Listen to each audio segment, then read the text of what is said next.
Shaw, Here. Starr, Here. Trombley, Here. Walker, Here. Wolf, Here. President DiPietro, Here.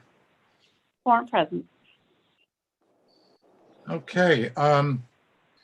It was determined earlier at a meeting of the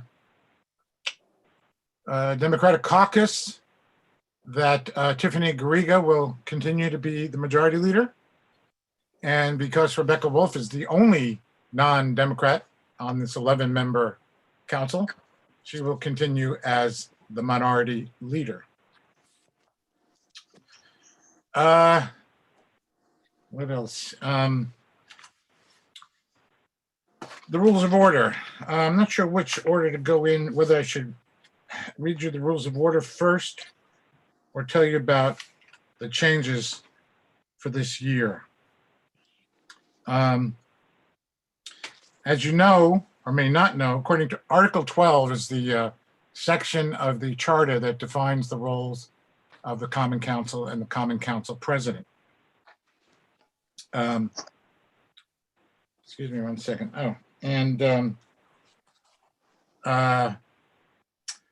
one thing I've decided to do in my role as president for 2021 is to redesign how we do our meetings. As you will see from when we talk about the rules of order, we are no longer going to continue with the existing committee system. The reason is fairly simple. What this past year of committee meetings during the COVID period has demonstrated is that these meetings have kind of gotten out of control, partly due to a misunderstanding, the assumption that they're public forums, which they are not, and they've kind of descended into free-for-alls. It's part of, I think, meeting in the way we do on Zoom that has, created this problem. The upside of Zoom, of course, has been far more people are participating in our meetings, which is a fantastic thing, and I hope it continues. But these meetings that are all disjointed and held days apart have led to a certain disjointedness in city policy making and the council getting its work done. So although there won't be committees, all the business that is handled, well, I shouldn't say all, but most of the business that is handled by the committees will now be the subject of our informal meetings. So yes, informal meetings will never be like the last one, which was 25 minutes long. They will be full of information. They will include the DPW report from the, they will include all department head reports, which is to say DPW, the youth department, and I'm hoping that even our code enforcement department will join in and report to the council. The whole idea here is that the entire council needs to know everything and be involved in all matters of the city in order for us to get some serious work done. So all the various former committee subjects will be covered in our informal. Now, there are two exceptions to that. I can't speak for what the mayor intends with his police, what has been called the Park Commission. But the outcome of that commission will be some sort of group that I think will make our own police committee redundant. Therefore, while we will have the commissioner of police report to us regularly, we will no longer need a police committee, since the enlarged park committee, or whatever the mayor decides to call it, will in fact lead to a much more rigorous and with greater a much more rigorous meeting with greater community participation. In fact, I think the efficiency of this new way of doing things will lead to greater participation for all. People will still be able to comment, to ask questions, but it will be sort of more focused than it has been this past year. The various quasi-governmental agencies will also be asked to report to the Common Council at their informal meetings. And as a member ex officio of HDC, I will make it my business to tell you what's going on in HDC.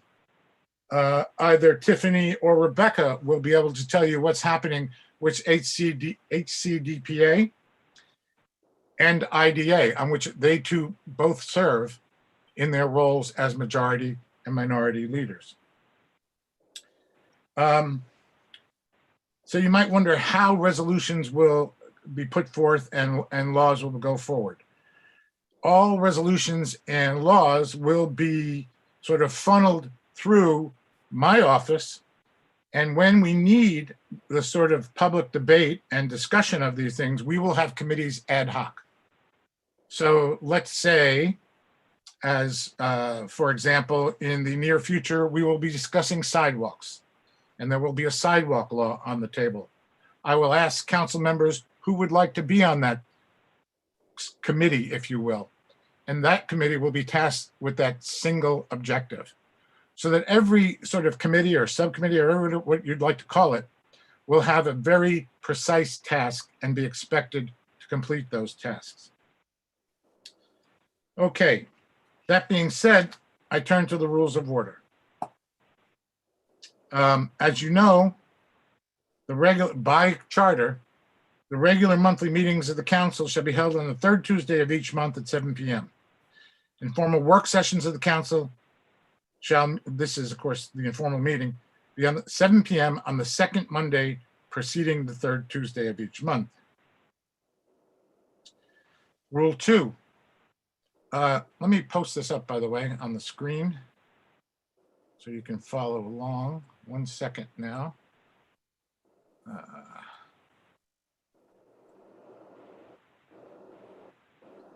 Okay. Share screen. Oops.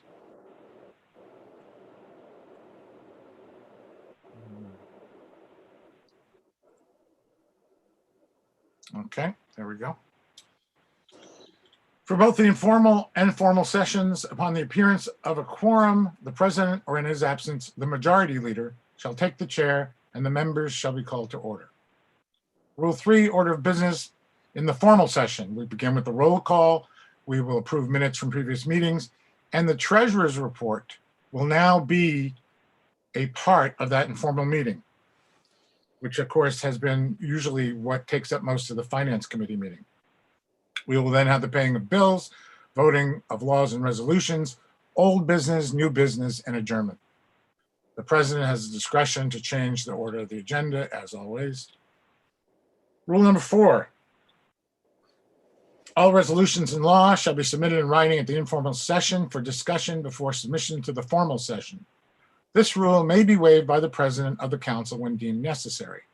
Any matter, motion, proposed resolution, or law introduced at the formal or formal session, the president, at his sole discretion, may assign it to the appropriate ad hoc committee or place it on the agenda for consideration by the council.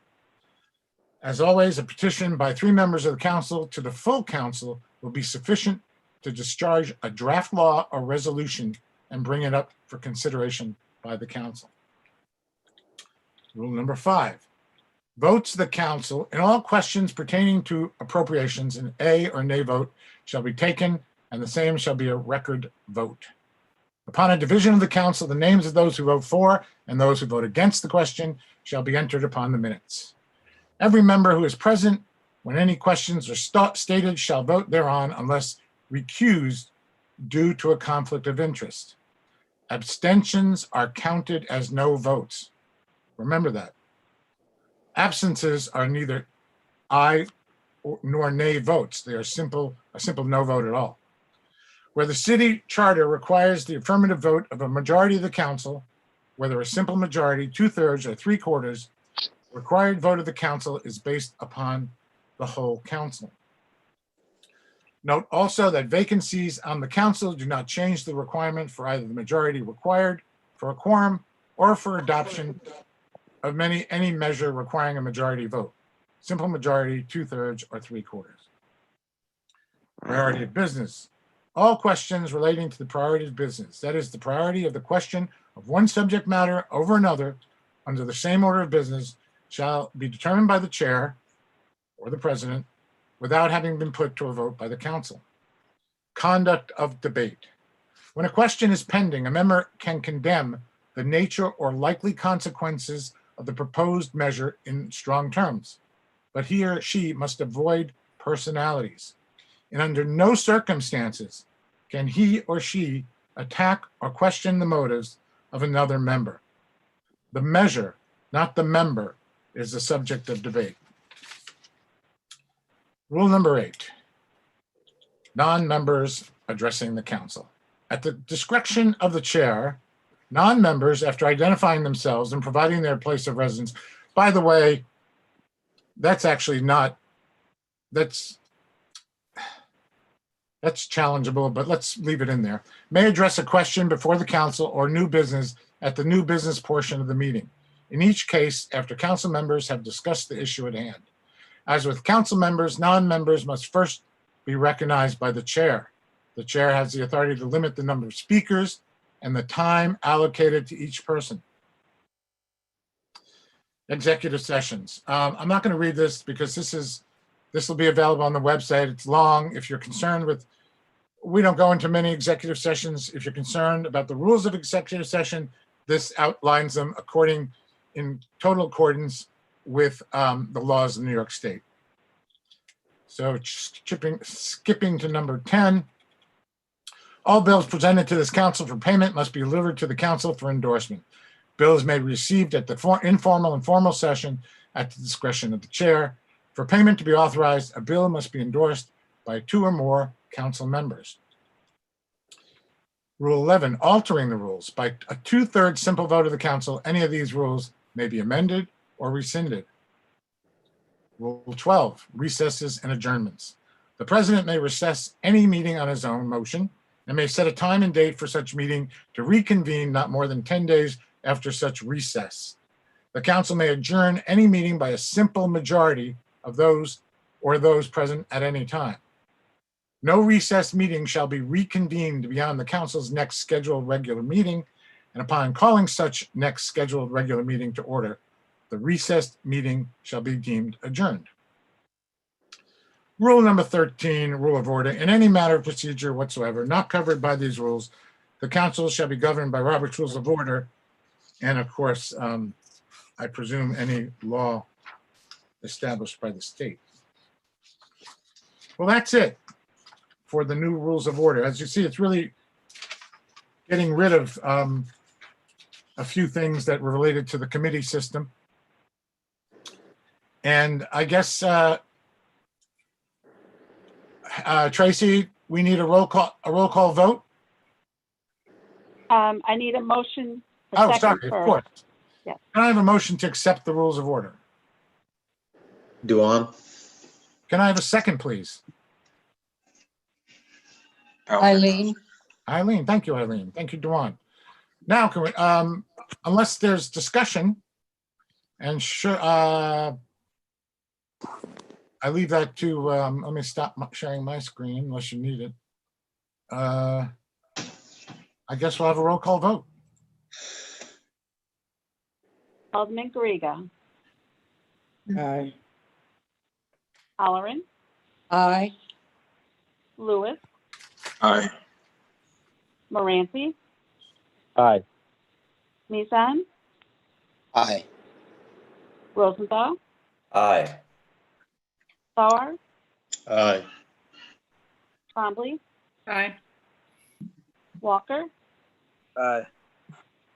Wolf. Aye. President DiPietro. Aye. Carried. Thank you all. And let me add one final thing. This is obviously experimental. And maybe after these Zoom meetings and COVID is over, we'll go back to the original way of doing things. But I think this is an experiment worth pursuing. So I thank you all, members of the council, for your votes. Mr. Chairman? No, this excuse is me. this is an organization meeting. This is Well, not, I I'm sorry. Where are we? Tracy, I guess I need a motion to adjourn. Yes, please. Do I have a motion to adjourn? Motion to adjourn, Sirsha. And a second. I'll second. Oh, Thank you both. With that, can I have can members of the council vote to adjourn by saying aye? Or raise Aye. your hand? aye. Aye. Are there any objections? The organizational meeting is adjourned. So now we go to our regular meeting. Thank you. go to your informal meeting. I'm sorry, our regular informal meeting. Please do not speak out. Put yourself on mute.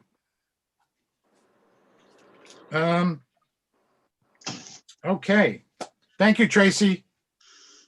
We switched to Thank you. our informal clerk, Linda Fenoff. Are you there, Linda? Let me check. Ah, there you are. You were muted, but that's fine. Okay. Moving right along.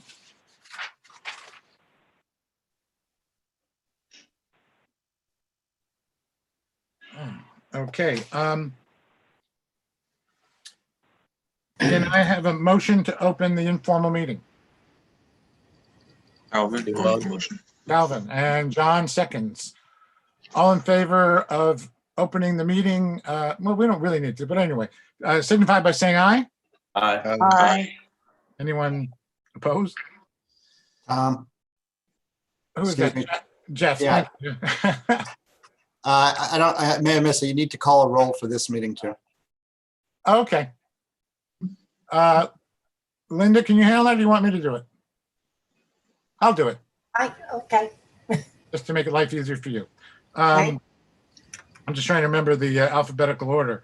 Let's see. Tiffany, Aye. present.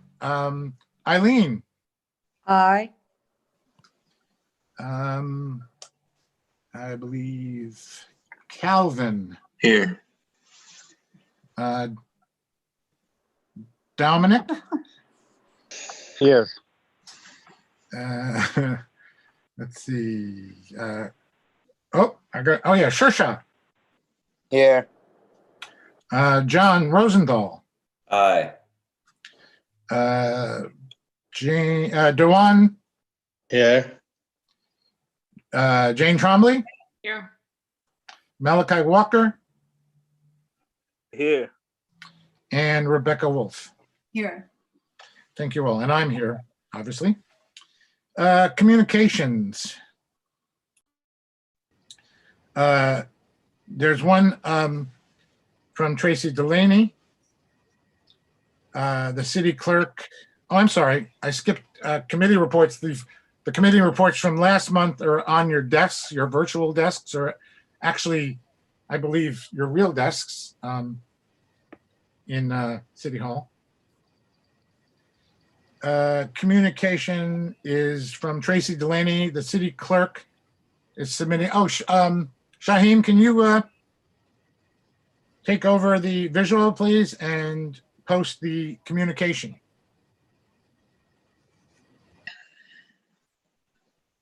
There we go. So this is, oh no, that's not it. What is that?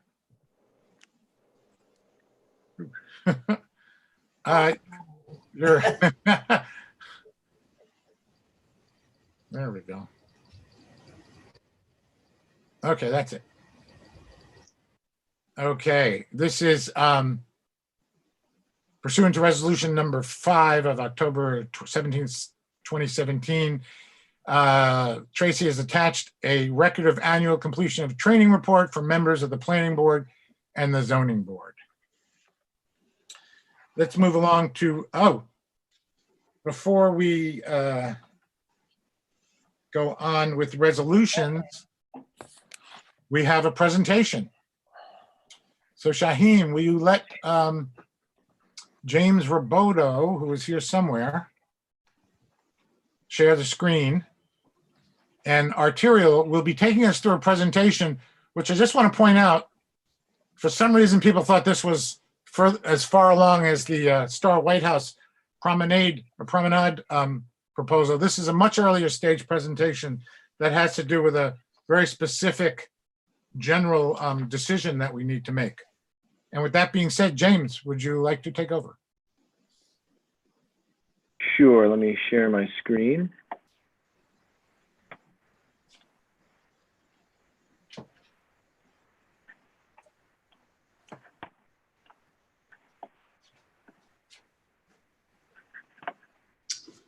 Okay, and I believe Dave was going to give a little introduction, so let me just make this full screen, Dave, and then you can.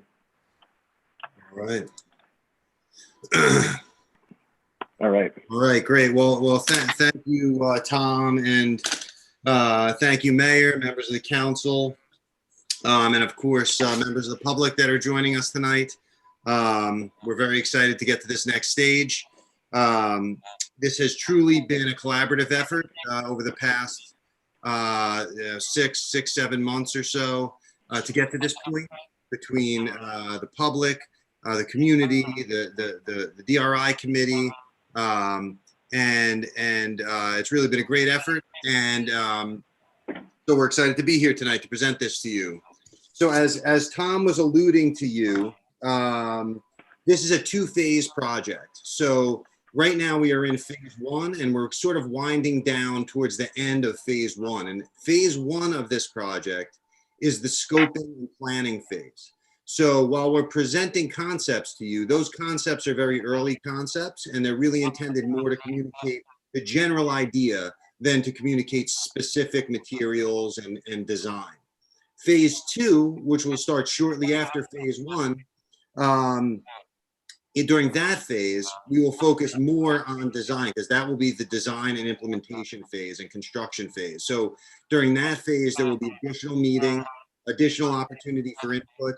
And during that phase, we'll discuss everything from materials to furnishings to exactly what everything's going to look like. So with that, today we are, we're sort of coming towards the end of the first phase. So at the last meeting, for those of you that attended, we covered a whole series of sort of general concepts and improvements for the project.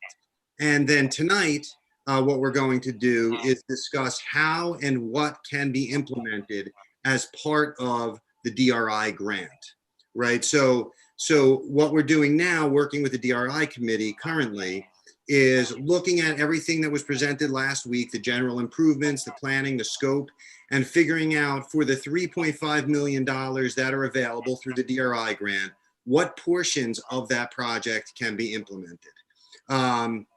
So that's what we're here to discuss tonight.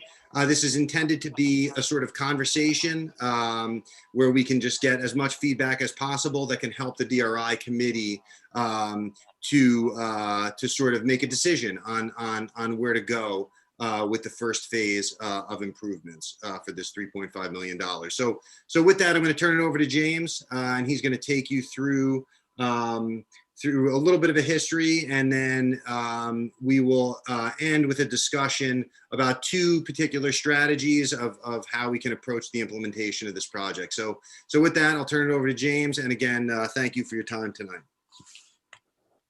Great, thanks, Dave.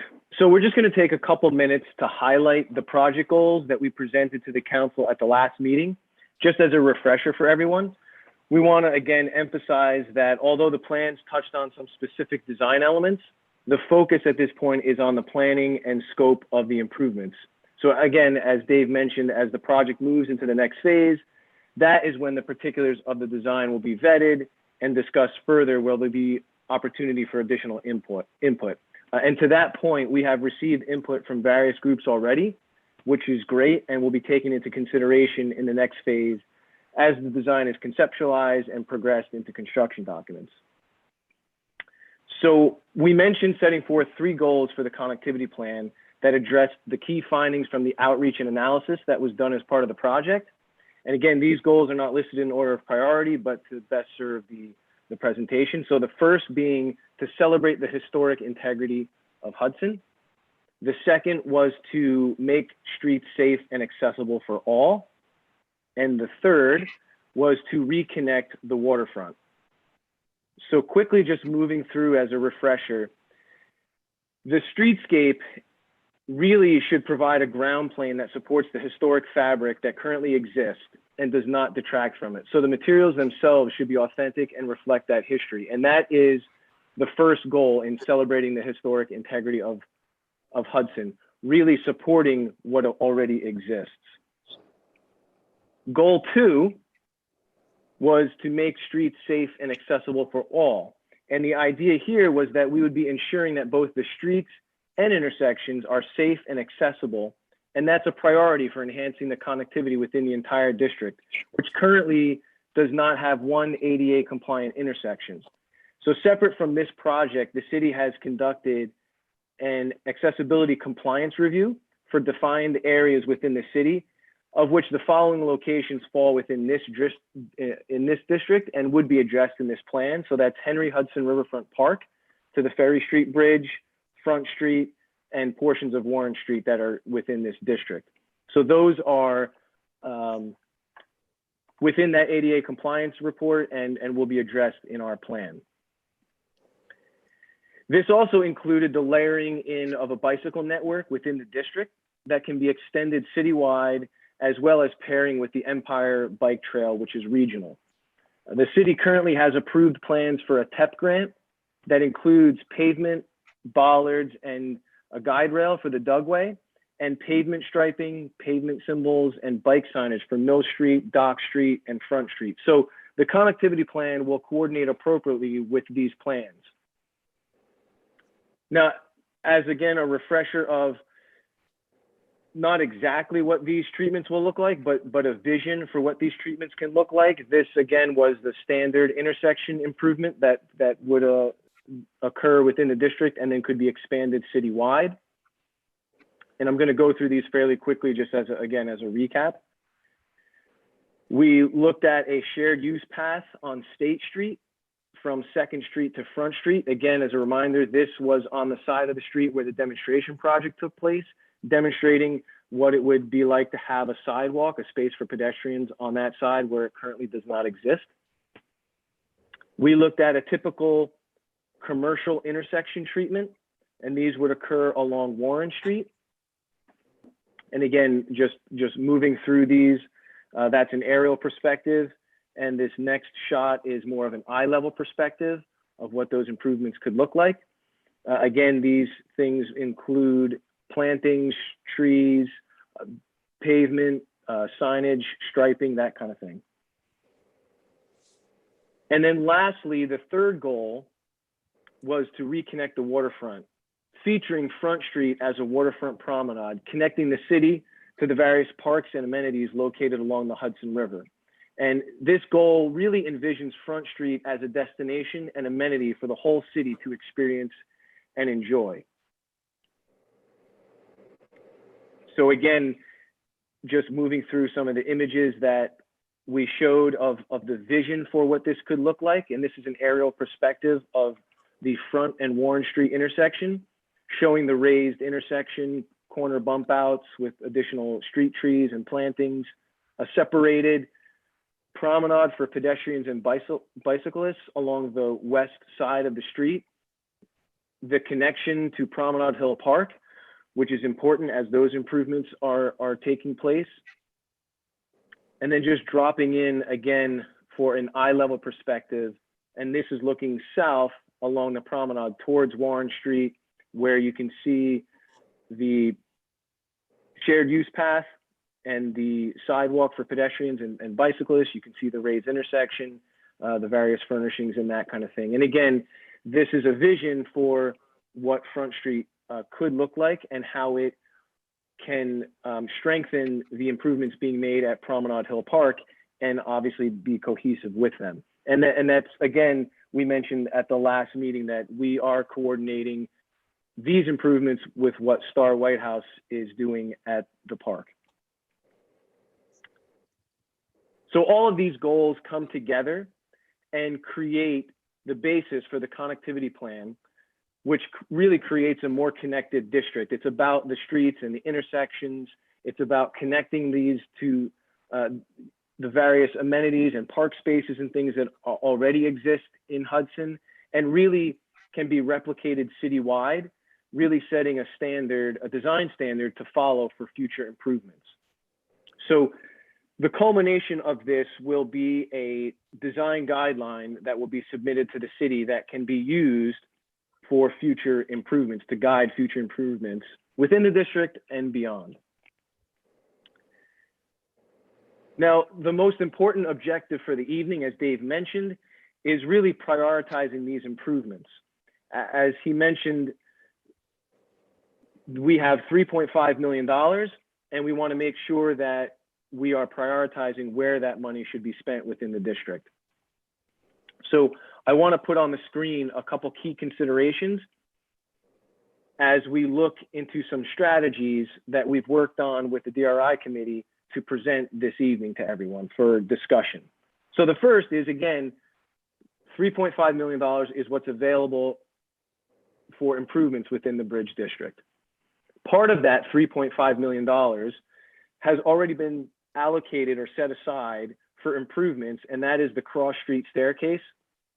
So within the grant, specific to the grant, $250,000 of that $3.5 million has been set aside specifically for cross street.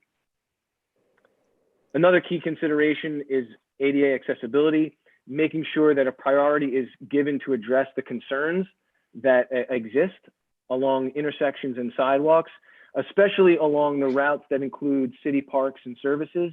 And this was identified in that ADA evaluation report that is being currently worked on. One key consideration is sidewalk repair itself, deciding how appropriate it is for this grant to be used fixing or repairing sidewalks that by code are property owner's responsibility. And it's something that, in every town and city that we work in, it's something that has to be considered. And then finally, future development, just the consideration of any future development to make sure that the construction investment is protected. The last thing we would want to do is have a bunch of improvements rolled out only to be damaged by a development that was in the works already and that we knew of was coming online. So with that, I'm going to now flip to a slide that might make you a little dizzy at first, but let me break it down for you. So this slide represents how the improvements within the district break down. So there's a few different categories that you'll see in the upper left, starting with full road reconstruction, which includes new sidewalks, curbs, paving, drainage, etc. Then the dashed blue line represents sidewalk infill or repair and selective street tree planting, really focusing on gaps of missing sidewalks and street tree canopy. The third down in that legend is a green line, which represents signage and striping, really improvements with a lighter touch. And then finally, the yellow line, which represents the existing TEP grant, and working together to pair these improvements with that grant. Now, the other thing that you'll see are the circles on the page, and those represent the various intersection treatments and improvements. So those are both in orange and then white dots outlined in orange. The initial order of magnitude, as we've looked at, comes to approximately $5 million. So again, order of magnitude, we have a large contingency within here, and we have come up with that number, and it's obviously more than the grant amount. So in the following two slides, we're going to look at two different strategies for implementing improvements that total approximately the $3.5 million, which the grant has to cover these improvements. Okay, so I know that was a lot to digest, but really the point of that slide is to show the extent of the improvements, to introduce what the different lines on the screen mean, and then to help move us through a discussion on the best strategy for moving forward with these improvements. So The first strategy, which we're referring to as focused improvements, really aims to invest and take advantage of Front Street as a waterfront promenade that really transforms Front Street into a destination and amenity for all city residents. Now, we realize with this option, with this strategy, it's showing a little bit over the $3.5 million. But again, as an order of magnitude, we think that this is within striking distance once we get into detailed design. So moving through this strategy, full road reconstruction, we're showing on State Street between 2nd Street and Front Street. And then on Front Street from State Street down to Allen Street. So those two orange lines on the screen representing full road reconstruction. The next, which you'll see in blue, the series of dashed lines, is sidewalk infill and selective street tree plantings on Allen Street, Columbia Street, Front Street, and portions, a segment of Front Street and portions of 2nd Street. And you'll see that segment of Front Street between State Street and Dock Street. Then the green line, which is signage and striping, we are showing as lighter improvements, again, to make sure that the ADA requirements are taken care of, down along Front Street from Allen down to the Basilica, and then around Henry Hudson Riverfront Park. The intersections that are included in this option are the intersections of Allen and 2nd Street, Warren Street at 2nd Street, Columbia Street at 2nd Street, and State Street at 2nd Street, and Dock Street at 2nd Street, as well as the mid-block crossing on State Street. Also, 1st Street, both the Warren Street intersection and the Columbia Street intersection. And then along Front Street, Union Street, Warren Street, Columbia Street, State Street, and Dock Street. And then this option, this strategy also includes obviously the cross street stair, which is inclusive of both strategies. And I just want to make sure to emphasize that this strategy represents a lot of the imagery that you saw on Front Street, that aerial perspective of Front and Warren Street, the promenade improvements that were shown along Front Street. And then in this option, the idea is that the intersections are, the city has the ability in the future to improve intersections as they put together their capital improvements budget. So that's the idea with this strategy. And I know that's a lot, but we're gonna go into the second strategy, and then what we'll do is we'll do a quick summary of both to compare them, and then we can discuss and you can ask questions and that kind of thing. So flipping to the second strategy, which we're referring to as distributed improvements, aims to upgrade all of the intersections within the Bridge District. So this includes full road reconstruction of State Street. It keeps intact the plans for the TEP grant along Front Street that include pavement striping, symbols, and pavement symbols and signage. So the promenade concept is not included in this strategy. Then street infill and selective tree plantings on basically all of the streets within the district, except for Cross Street and Warren Street.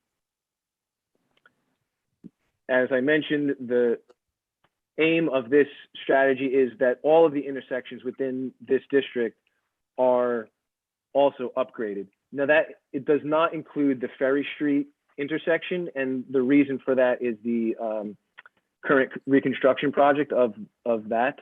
So we're keeping that out of this. The Cross Street stair and the alleys, and some of the alleys along 2nd Street and 1st Street. So one thing that I want to note in both of these strategies is that the TEP grant includes on Dock Street, includes striping for bike lanes, pavement symbols, and signage that then connects to Mill Street and also includes the upgrades to the Dugway with new pavement and bollards and the guide rail. So we feel that both of these strategies both really play into some of the work that is already occurring within the city. So now let me flip to the next slide where we can do a comparison of the two. And again, I know that this is a lot. And so as soon as we're done with this, we can open it up for discussion. So on the screen here on the left is strategy 1, the focused improvements. And on the right, strategy 2, the distributed improvements. So the first row, address all significant ADA issues identified in the ADA evaluation, applies to both strategies. Upgrades all intersections along Warren Street is true of both strategies. So both the Front and Warren intersection, First and Warren, and Second and Warren in both strategies are improved. Number 3, strategy 1 upgrades some residential intersections, while strategy 2 upgrades all residential intersections. Number 4, in strategy 1, it improves Columbia Street, portions of 2nd Street, and Allen Street with sidewalk infill and street trees. Strategy 2 improves all of the streets outside of Warren and Cross Street with sidewalk infill and street trees as needed.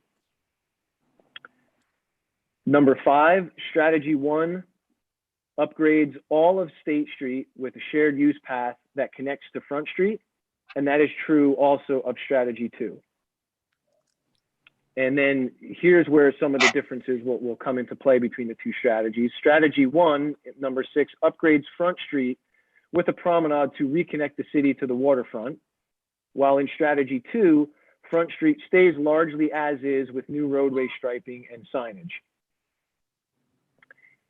Number 7, in strategy 1, it transforms Front Street into a destination and amenity for all city residents. It also enhances and capitalizes on the Promenade Hill Park improvements. And number 9, calms truck and vehicular traffic on Front Street.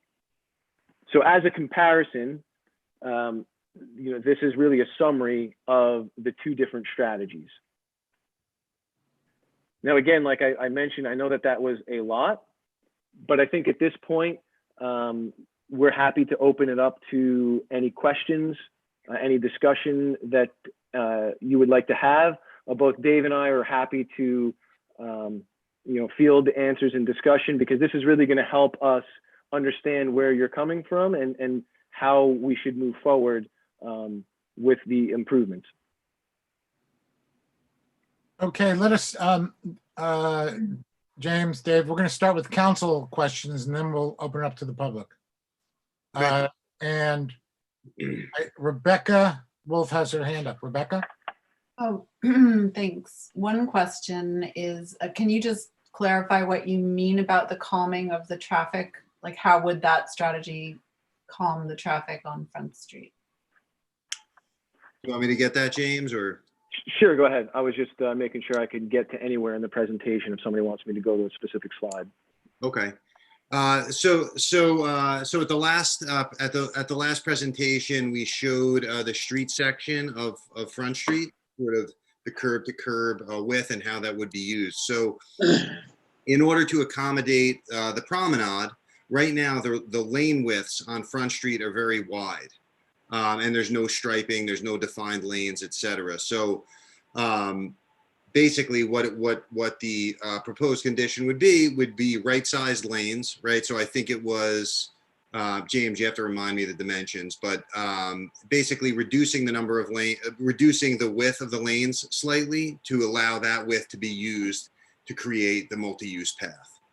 So it's basically taking some of the road width and shifting that to the sidewalk, more or less.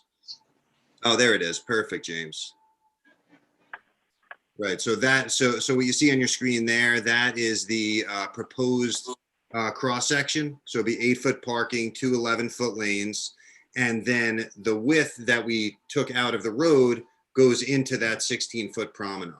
The 11-foot lanes are still actually, more than ample for this type of road. But yeah, it would sort of make cars feel like they have to do the speed limit, more or less. If I could just, that's currently used by some trucks too. Yes. Yeah. Okay. Yeah, we're fully aware of that, and we've been coordinating with Rob and the city, and this width should be ample for that type of truck traffic. Okay, next is Dewan. Yeah, can you go back to the differences slide, please? Okay, it's number 3. What is the difference with 2? Like it says some and all. What is guys gonna upgrade it? Like what upgrade are you talking about? So a couple of points that I just wanted to clarify about that, right? So when we're saying some or all, the intention is to upgrade all of the intersections in both options. However, it's just when that happens that we're prioritizing. So there's $3.5 million grant right now. So in strategy 1, that $3.5 million grant would be used, if we did the Front Street option, with the promenade, then some of the intersections would not get improved as part of this grant. But as the city establishes its capital budget over the next 3 or 5 years, et cetera, those intersections will be improved as part of that. That would be the intent. But James, the specific improvements, James, why don't you flip to the perspective, to the bird's eye aerial, and you could walk him through that. Which Dave are you referring to? Which one? I think that he was asking specifically about what the improvements would be to the intersections. Yes. Oh, okay. Right. Okay, so this was a sort of standard intersection. So ADA compliant curb ramps at all of the corners, high visibility crosswalks, signage and striping, street signs as well, some furniture, benches and trash receptacles as appropriate. And in some cases where we're bumping out the curbs, we could get some planting. So generally speaking, those are the improvements at a standard intersection. And then if I flip to here in the commercial intersections, these were the general improvements, which again were, a little bit of a different configuration, but ADA compliant curb ramps, wayfinding and signage, some granite paver highlights, granite paver engravings with the street names, furniture, plantings, and that kind of thing. I got you. Okay, and one more question. What's the cost difference between the 2 strategies? They both more or less fall in right around the $3.5 million grant amount. We shaped them that way. So there's $3.5 million available for the grant, and both of them are right in that striking distance. Thank you. Okay, next. Eileen, are you still have your hand up, or did you? Note the questions asked were right where I was, so I'm fine. Okay, great. Thank you. Jane Trombley is up next. Hi. Okay, thank you.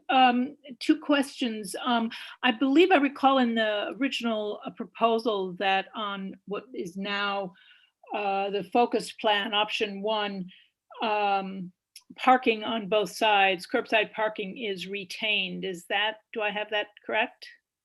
That's correct. Yes. Okay, and then obviously in option 2, it doesn't change because you're not doing that much with Front Street. Correct. Okay, that's great. Secondly, I'm just just to clarify the cross street stair thing. When you say the $3.5 million, does the 250 of the cross street stair improvement come out of that money, or is that set aside? Yes, it comes out of that. So it's within the 3.5 million. The 250,000 is within the 3.5 million. So in the distributed plan, then you're not going to be addressing the cross street stairs. It's figured in both strategies that the cross street stair is being improved. Yeah, okay, thank you. I wasn't clear on that. Okay, those are my questions. Thank you. Okay, you're welcome. Any other council member? Oh, sorry. I do have a question. Oh, Tiffany? Yes. Okay, go ahead. When you were talking about creating sidewalks where they do not exist on State Street, can you speak a little bit more about that, and where in the project will that process begin? Sure. So what we talked about on what you said, State Street, right, where sidewalks don't currently exist? Yes. Okay, so I'm just going to go up to this rendering. So again, like the demonstration project that was done, painted the one side of the street along the park edge where there currently is no sidewalk. What we're showing is a shared use path, which can accommodate both pedestrians and bicyclists. The entire length of State Street between 2nd Street and Front Street. And the idea is that this, creates a connection that goes from 2nd to Front, that includes the park, that allows, safe, separated use from traffic for all ages. And then in strategy one of the things that is, a positive is that then that connects to a similar facility along Front Street, which then gives you greater access to the parks along the river. So it really works well together as a network from 2nd Street to Front Street for recreational users and that kind of thing, and residents, obviously. Does that explain it? So it wouldn't be an actual sidewalk, Yeah. So right? the way that you're thinking about it, not a concrete sidewalk that you see typically. This would be, what we're looking at is an asphalt 8-foot wide path, since asphalt is better for bicycles and also for joggers and that kind of thing. It's a softer surface. So that's the material that we would be looking at. Okay. It is a completely separated area from the road for pedestrians or whoever. So it is a while it does function as a sidewalk. Yeah. Okay. Oh, And when this process would begin, would this be like one of the first steps, or in the middle, or the end? You mean in terms of the implementation of it, like when it's constructed? Yes. Yeah, it basically the $3.5 million happens all at one time. So this would be it would be part of the the first project. So the intent would be that that this would be built, hopefully very soon. And maybe to further that answer, it was both strategies included this as part of the improvements. Okay, and maybe you showed this already, but did you discuss the actual ramp in the park? it's not. At Promenade Hill. Yes. So that's part of the other DRI project. So while this matches right up to that, the ramp and all of that is part of the other DRI project, not this particular. Okay. Thank you. Thank you. Moving right along. Anyone else from the council have questions? I do. Who's that? Rebecca. Okay. I was curious if you could talk a little bit about how the visual design aspects of the plan as projected can blend with the rest of the city. before there, I mean, it's not clear when there might be like other funding for other sorts of improvements. And I guess I'm a resident of the DRI zone, and I'm the first ward alderperson, one of them. And, you know, I'm a little, not, I guess concerned is too strong, but like, it seems as though it could be possible that it would be, that some of the design strategies could result in a sort of like a, I don't know, a really different feeling, shall we say, for this little part of the city. And so I just wonder how you are thinking about that. So I think so you know, that's going to be one of the challenges as we move into the next phase of work. You know, it is going to be just that. I mean, obviously, you know, we don't want this to look like a patchwork. You know, we don't want it to seem like this is the new improvement, that these are the old improvements. But so we're going to have to work through exactly what that materiality is and how it all comes together. But you know, that's I think it's a great question, and it's an appropriate question.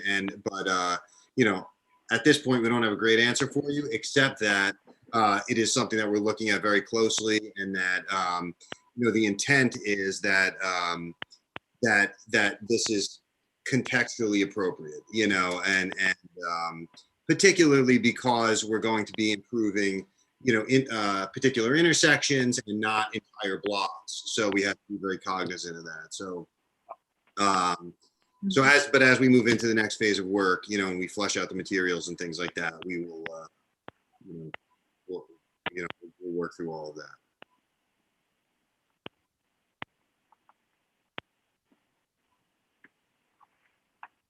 Okay, since no more council members have their hands up, we'll turn to the public. I don't want this to go on forever, because you can always submit your comments directly to either me or Michael Chimides. But first we will hear from Roberta Gratz. Let me see, am I unmuted? Yeah. Maybe I missed it, but did you have an image of the Cross Street Bridge and explain why you need a bridge and not a walkway? What bridge?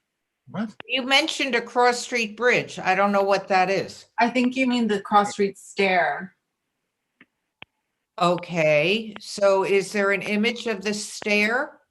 Well, it's there. There's at the end of Second and Allen. There's an existing stairway that goes down to Cross Street. Oh, you're not building a new one. That's the. No, essentially replacing that stairway because it's you know, not in great condition. And can I ask why you included so many planting areas that would require so much four-season maintenance and replanting during the year? And is that appropriate for the kind of climate of this city? Well, you know, I think that obviously we're in a planning phase right now, and so our hopes are high, you know, but we're also realistic. So we are working with the DPW and with Rob Perry and that kind of thing. And if it is not appropriate, then in the first phase, you know, in the next phase, we will pull that back. So the planting will be, you know, we're not going to propose anything that isn't maintainable within the means of the city. So plantings aren't in this phase? We just haven't designed it yet. We just haven't designed it yet. It may be, but it may turn out that, for example, in this image that you see here, where there's planting, it may be more suitable to have lawn there or something like that. All of those details will be fleshed out. And when will that be subject to the public review? That will be the beginning of the second phase, right? So that's as we're planning on winding down this first phase essentially over the next month, to establish the scope of the project, where the improvements are going to happen. Then as we move into the second phase, then the first thing we're going to do is go through a concept design process where we identify specifically what the design is. And it will happen during that phase. And there will be public input during that phase as well. Okay, thank you, Ms. Gratz. Next up, Anna V, or did you take your hand down? I see. Yeah, I took my hand down. I'm going to email you. Oh, okay, great. Aaliyah Schneider. You have the floor. Where are you? Thank you. Hi, my name is Aaliyah. I cover Hudson for the Register Star, the local newspaper. I was curious, I guess kind of confused. Alderman Wolf was asking about the traffic calming elements in the first, I guess, option. And then there was the picture with the shared use path, but I thought the shared use path was in both of the options. So I was confused about that.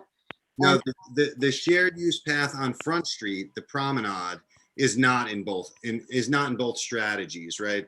These really aren't options. It's not pick one or the other. It's really just to get feedback so that we can see where to go with this. But the Front Street, the option 1 has the promenade on Front Street. Option 2 does not, or strategy 2 does not. So in strategy 2, the curb width on Front Street stays as it is today. Okay, so the promenade, when you say the promenade, you're talking about that shared use path on Front Street. Correct. The shared Right. use path on State Street is in both options. So James, if you could pull up that. And is there any difference with it being a promenade versus shared use path? So if James pulls up the map, if you could pull up the map, the 2 strategy plans. Right, so here, just to, here, this is strategy 1. So do you see the orange line? It goes down State, along Front Street, down State Street.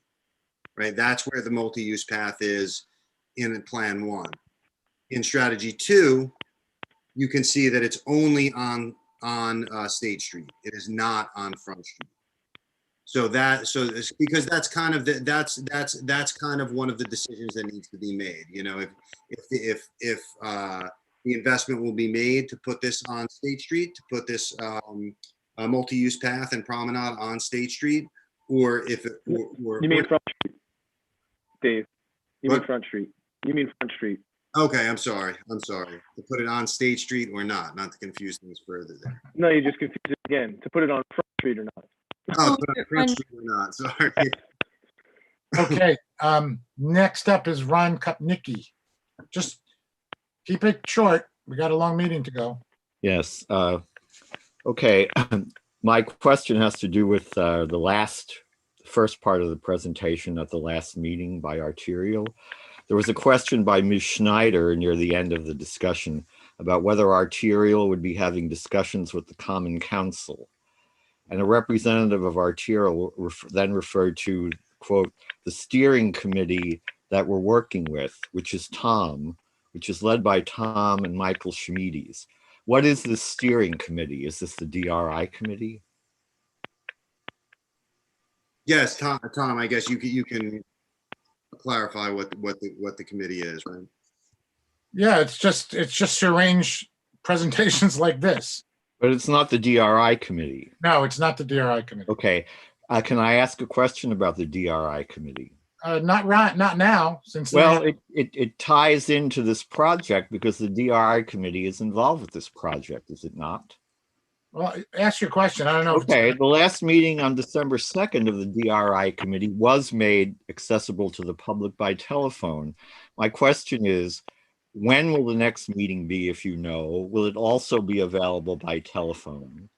And then, given your reforms about the informal meeting, which will involve reports on the activities of various public bodies, will you, as a member of the DRI committee at informal meetings in the future, be making public the doings of the DRI committee?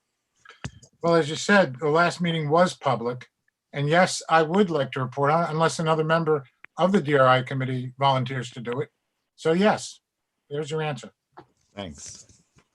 Next question, Rebecca Borer. Hello, everyone. Good evening. Thank you for the presentation. I specifically have a question about State Street. I'm a commissioner on the Hudson Housing Authority, and I was wondering, how are we gonna have, the proper channels to collaborate when we're working on State Street, as we're currently in our development phase. And so we should be, figuring out a way to communicate, make sure the HHA, the residents, we're making sure that this is the best project for them. So I just want to put this out there, we'd love to be in conversation, especially understanding like the timeline. I know Alderperson Griga asked about the timeline. It seemed like this phase is supposed to be a month out, but I'm wondering more so like what's the major timeline for this project? If you can give kind of like, is it a year? Is it 2 years? What do we have? I don't want to speak out of turn, but I believe that the intent is that construction of this project would begin in about a year. Okay, yeah. So I think it would be really great to have some sort of channel for communication as we're in our development phase too. And I know that on State Street, the visual that you showed, with the housing authority land, there's definitely ways to figure out, the best route, the best thing for our residents. So we would love to figure out a way to collaborate on that. So Let me just point out, Rebecca, that in the process of developing this, there has been a lot of input from people who live in the towers as well as who use State Street. I'm not saying you're precluded from further involvement. I just want you to know that, with the various stages of this, there has been a lot of input from people involved. yeah, I think Go ahead. additionally, like if we're talking about new development as well and the possibilities for what's going on, I think it just would be great to have some sort of channel so we could communicate about that and collaborate. I totally agree. If they're gonna be working on HHA's property, it should be sitting at the table as well. Yeah, we would love to have that seat at the table. Okay. Great. I wasn't discouraging that. James and David, thank you very much. We got to get on with our regular meeting. All right. Okay, thank you. See you soon. Great. Thank you guys very much. Here, thanks everyone. Good night. Oh, Saeed, I didn't see you there. Okay, back to the Common Council business. Shaheem, are you with us? I am. Okay. Can I have the first resolution, please?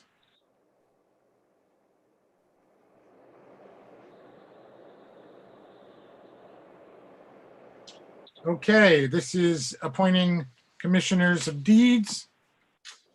We all know some splendid new volunteers. Can I have an introduction, please? Duan. Dewan, can I have a second, please? I'll second. I'm sorry, who was that? You can go, Tiffany. You have a car. I'll second. I'll second Tom. Okay, Calvin. Okay, thank you. The next one, please, Shaheem.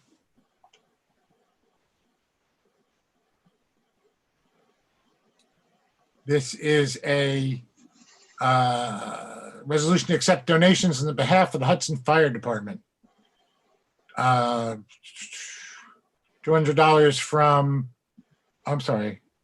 Oh yeah, $200 from Results Refrigeration, $50 from Orfeo LLC, and $200 from Linda Friedner and Seth Rogavoy. Can I have an introduction, please? Duan. Go on. And a second, please. Calvin, I'll second. Is that Calvin again? Yeah. Well, that's your sound is What's wrong with your strange. speaker? Yeah. Your mic is. It's too something- low.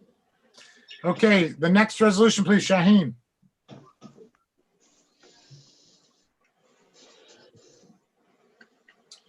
Well, this is a resolution that clears up a problem with personal services accounts from last year. The council, I think, understands what I'm talking about. Has to do with how people were paid. And this covers all that, I believe. Hmm. Do I have an introduction? I'll introduce Malachi. Malachi. Duan, And who? Second? Duan. Duan. Thank you, Duan. Okay, before the next resolution, I'd like to announce, if you haven't already heard, the city has received a $1 million grant that will do a number of things in terms of affordable housing and housing displacement in the city of Hudson. It began, I believe, largely with Rebecca Wolf, who applied for a displacement education program. And then that further led to a group that included Calvin and Michael Chimides and some others in Hudson. And they recently received $1 million, which will support all kinds of phenomenal things. The full announcement is on the city website, by the way. For those who are wondering, you know, in the past, we talked about creating, having an advisor to come up with an affordable housing plan, and many wondered how we were going to pay for that. Well, this will go towards that. It'll also go towards the next resolution. Shaheem, can you put up that next resolution? This is to fund through HCDPA a position for that we are creating called the Housing Justice Director. So before we discuss it, can I have an introduction, please? Calvin, I'll introduce. Calvin, a second, please. Duan. Duan. Rebecca, would you like to talk about it a little bit, just to give a fuller explanation of what we just put forward? Sure. Yeah, just to say, I mean, so the grant is going to be administered through the HCDPA, which, for those of you who don't know, is the Hudson Community Development Planning Agency, and which has a mission of serving low-income residents of Hudson. That is the mission.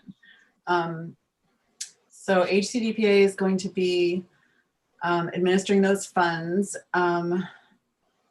except for the part of the grant that is seeding the Housing Trust Fund, which is something that we'll be talking about in coming weeks. But meanwhile, a big part of our proposal for this grant application was to create this position for the Housing Justice Director, is a good thing to call it.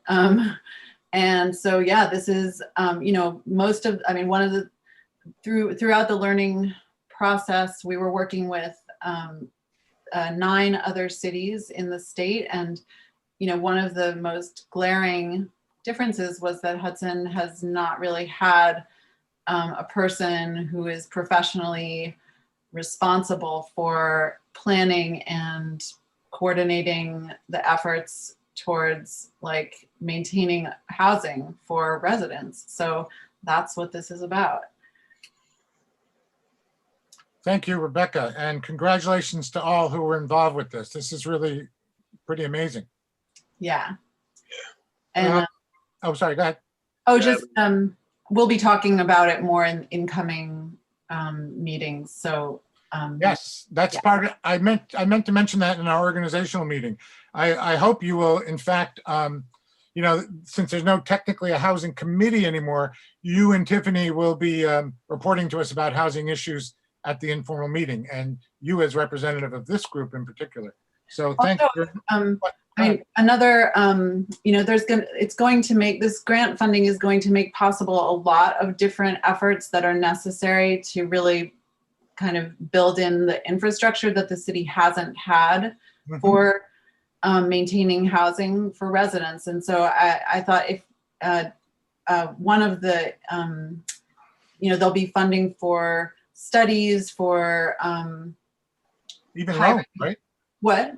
Isn't there even loans for people who are displaced? Well, or- one, sorry, one of the most immediate thing that we're doing with this funding is starting a emergency rental relief program, which is being coordinated with DSS and St. Catherine's to basically make it more available for people who are having difficulty navigating the DSS qualification system to actually qualify for rent relief, and which is especially necessary in this, COVID time. So that's a big like immediate thing that we're doing.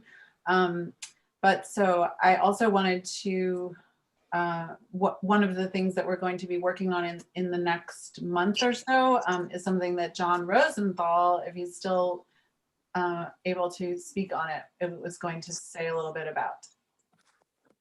Sure. We're Rebecca and I have been discussing an inclusionary zoning provision for the city, which would deal. It's taking shape, and it should speak mainly to new development. But for people who develop housing units, it would require a set aside for units to be at an affordable rate. And to further that, I've been talking with Alderman Moranti about coming up with incentives within the tax code to help homeowners who have within their buildings long-term rental units, so they could get some sort of, if it's possible under the law, some tax relief to help them keep people in long-term rentals at affordable rates, because certainly so much of the discussion in the community is given toward pilots for outside developers to build subsidized housing, and we certainly think that we could look within the city at our own homeowners and people who live here already and help them with burdensome taxes to provide some housing relief if possible. So, we're excited to look at those issues. And then certainly it's great that this grant is here, because it could also help us with the equally important thing that we have to do, which is revisit our zoning code, which is something we talked about in the last term. And we really have to go full bore with it too, because that will then kind of coordinate with this displacement grant toward making a more equitable place here in Hudson. Thank you. Sure. Shaheen, can I have the next resolution, please?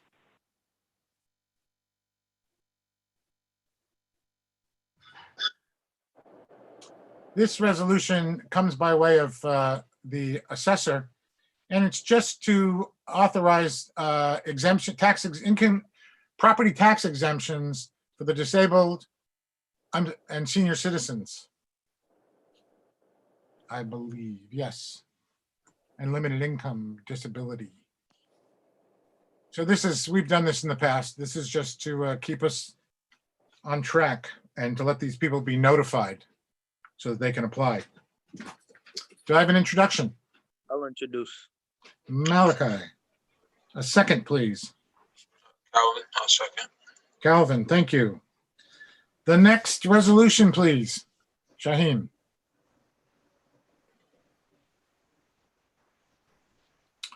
Okay.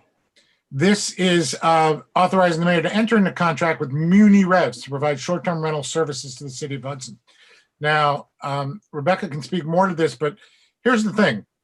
Our current contract with Azavar has no means for making sure that short-term renters actually file the, well, first of all, that all short-term rental owners are registering with the city.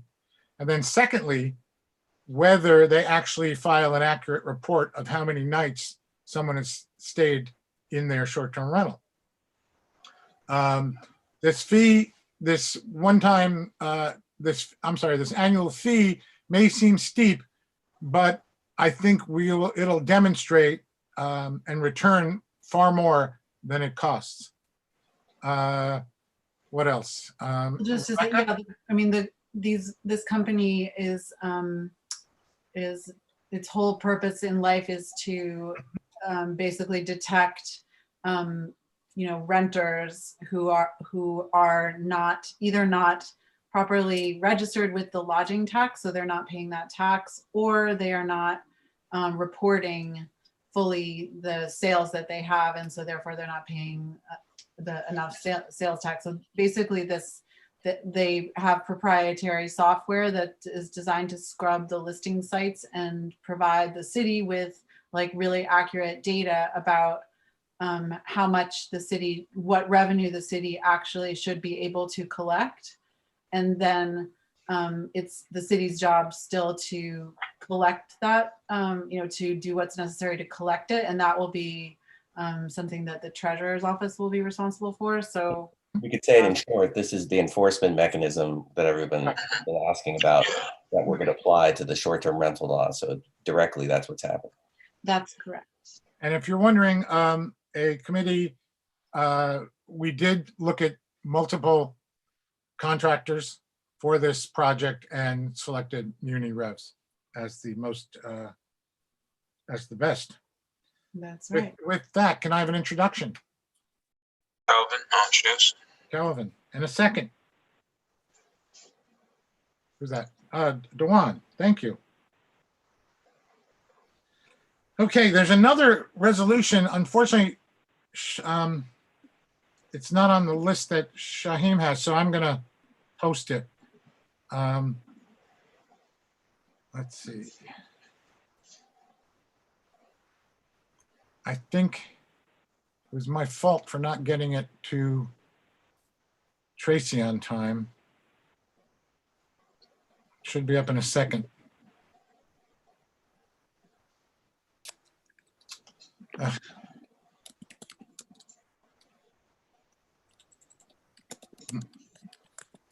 One second.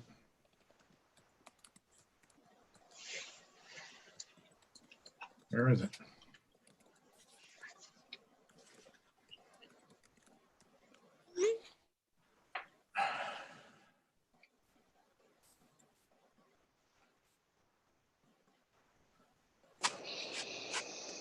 Here it goes. Let me get the shared screen.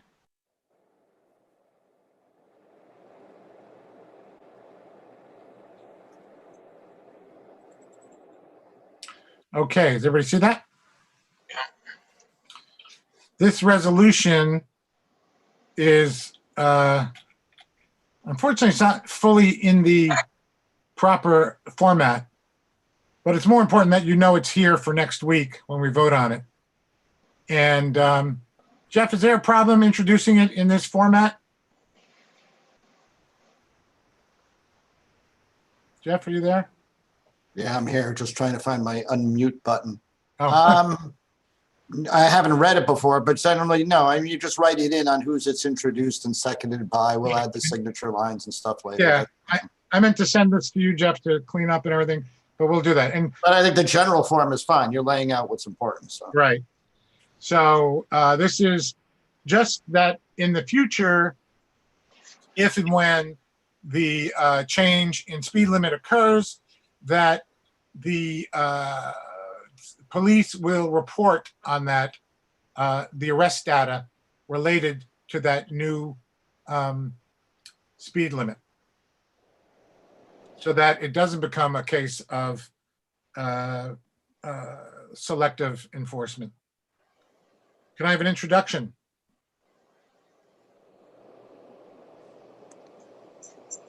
Calvin, I'll introduce. Calvin, and a second, please. Second. Dewan. Okay, thank you very much. And Shaheem, can you go back to the proposed law?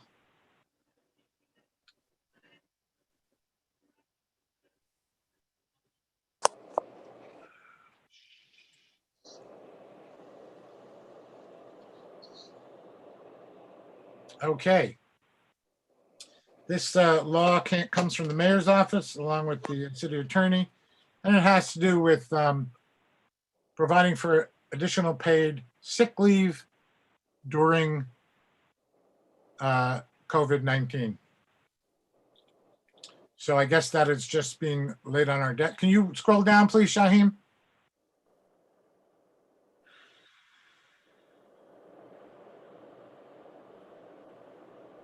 I guess we're just, do we need a motion, Jeff, to put it on our desks?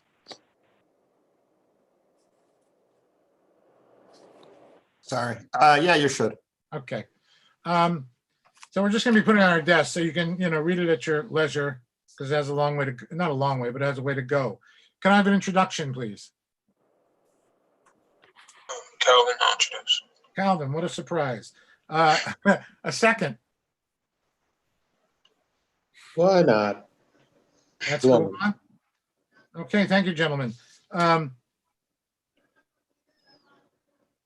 Okay. I think that's it for our resolutions and laws. Now, I'm happy to open up the meeting to other matters, first from the council. Anybody from the council have something they'd like to raise? Yeah, Tom, Go ahead. what's the status with the HR situation for the city? Have you or you and the mayor come up with anything that's actionable for us? Not yet. I made a note to myself to call Matt Morrell, the chairman. Last time I dealt with this, I made the mistake of calling the HR director for the county. And I don't know if it's the same person, but she basically dismissed me. It occurs to me that we are 1/10 of the county and deserve part of what they do. So instead of going to her again, if that in fact the same person, I'm going to call Matt Morrell tomorrow, who's chair of the county, and sort of wonder, if not demand, why we aren't getting HR services that we need, we desperately need, because we're having problems. Right. Well enough. As I'm aware, and it seems like we're getting more problems. So we're leaning toward a shared services agreement over having our own, or? I would like to. I mean, we can't, I don't know where we'd be able to fund our own. Right. I mean, although I think you can get part-time HR people. I mean, it doesn't have to be a full-time position, but that's something, that would be the next thing if it doesn't work out with the county. Okay. I see Michael has his hand up, even though he's not a member of the council. I have a feeling he wants to speak to this. I just wanted to add in my knowledge of how the county HR works is that my understanding is the county HR is not like the HR service for all of the towns. But my sense is that they will provide some level of free advice, like, hey, do you have a form that does this kind of thing? And, so I think there's some level of like, they can provide some like basic advice that's not a huge lift for them. Like we already do this form, this is how we approach this kind of thing.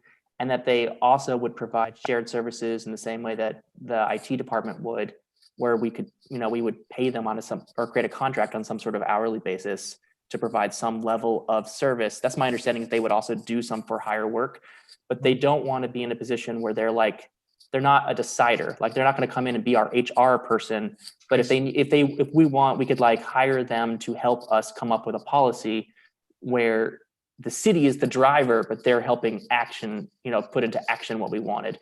So I think they're open to doing something like that, as well as certainly there's other HR firms that I think would be open to being hired. But I don't think it's fruitful to be like, county, you need to provide us with our HR staff.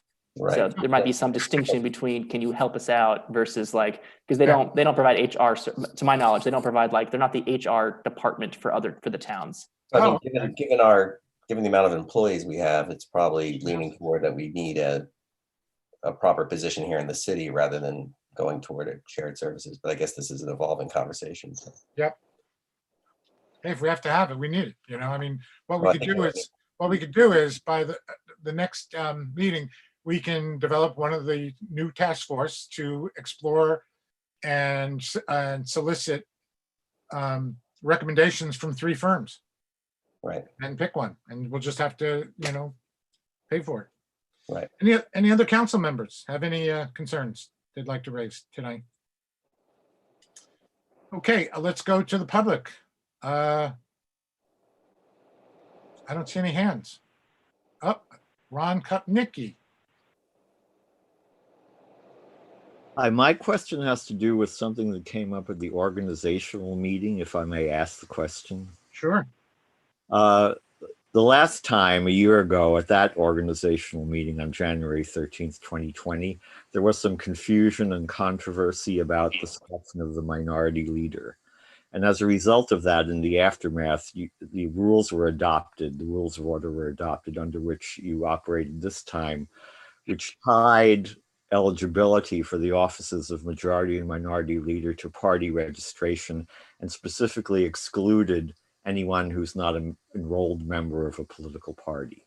So when you were announcing the results of this year's choices for majority and minority leader, you mentioned that Ms. Wolf, as the only registered member of the Working Families Party, was there. That's correct. And you said that she was the only non-Democrat on the council. That's correct too. It is the case that there are no unaffiliated members of the council who have not registered with any political party. As far as they have not let me know if they have. If you're wondering, Dominic became a Democrat. Okay, that answers the question. Okay, thank Yeah. you. Next up is Aaliyah Schneider.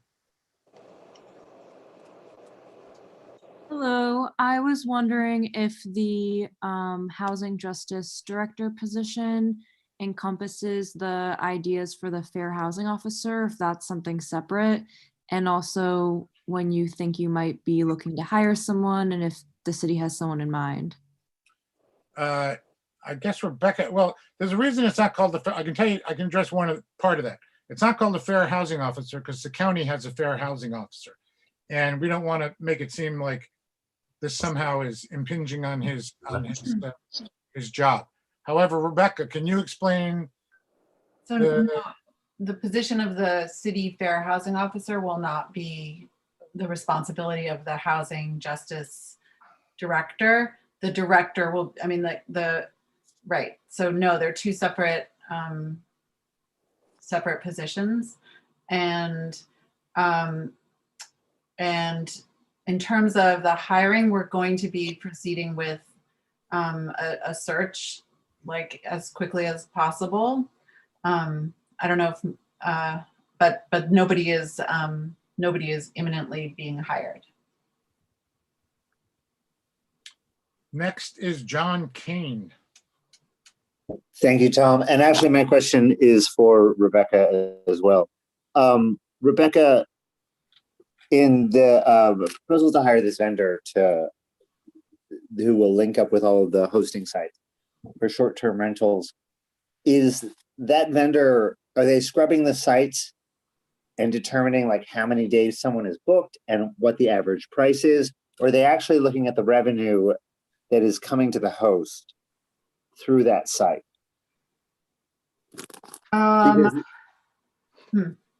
Because it seems like unless they are actually looking at the revenue that is coming to the host, say through Airbnb, and they're placing themselves in that transaction, they're only making an estimate. And an estimate could be inaccurate and would leave it then up to the city to investigate further. Can I quickly? I don't think it's a revenue thing. I think they just do compliance in terms of if they've registered. Correct, Rebecca? Because I mean, I said in some of these things too. It sounds like they're only dealing with nights in use, et cetera, not necessarily in terms of individual revenue generated.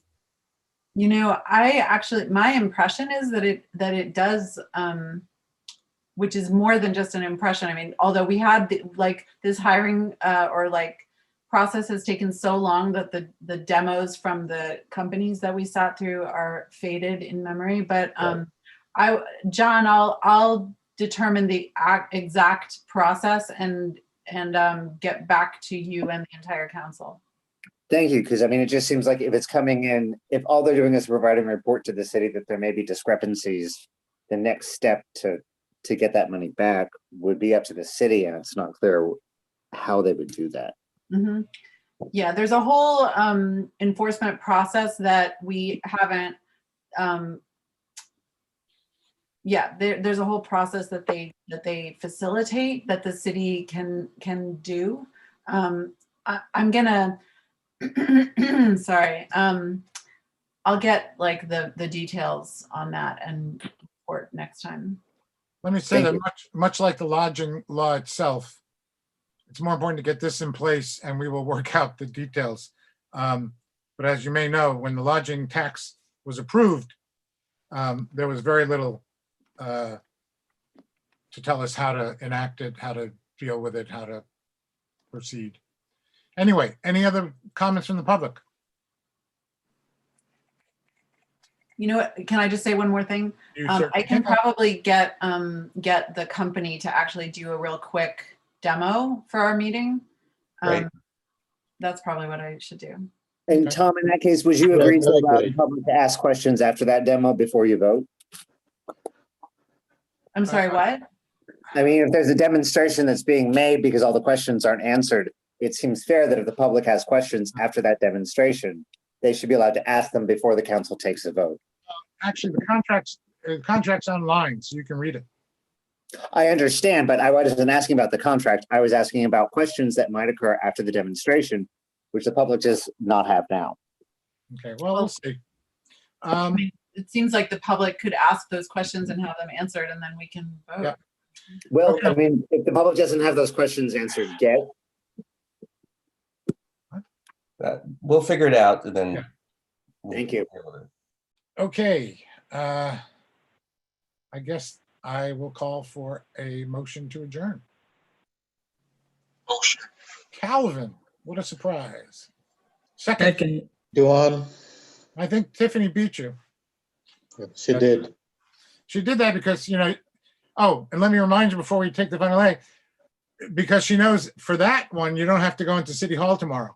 To remind, let's see, Calvin, Dewan, and Malachi, please go in and sign the resolutions tomorrow. With that, can I have all in favor of adjournment, please say aye. Aye.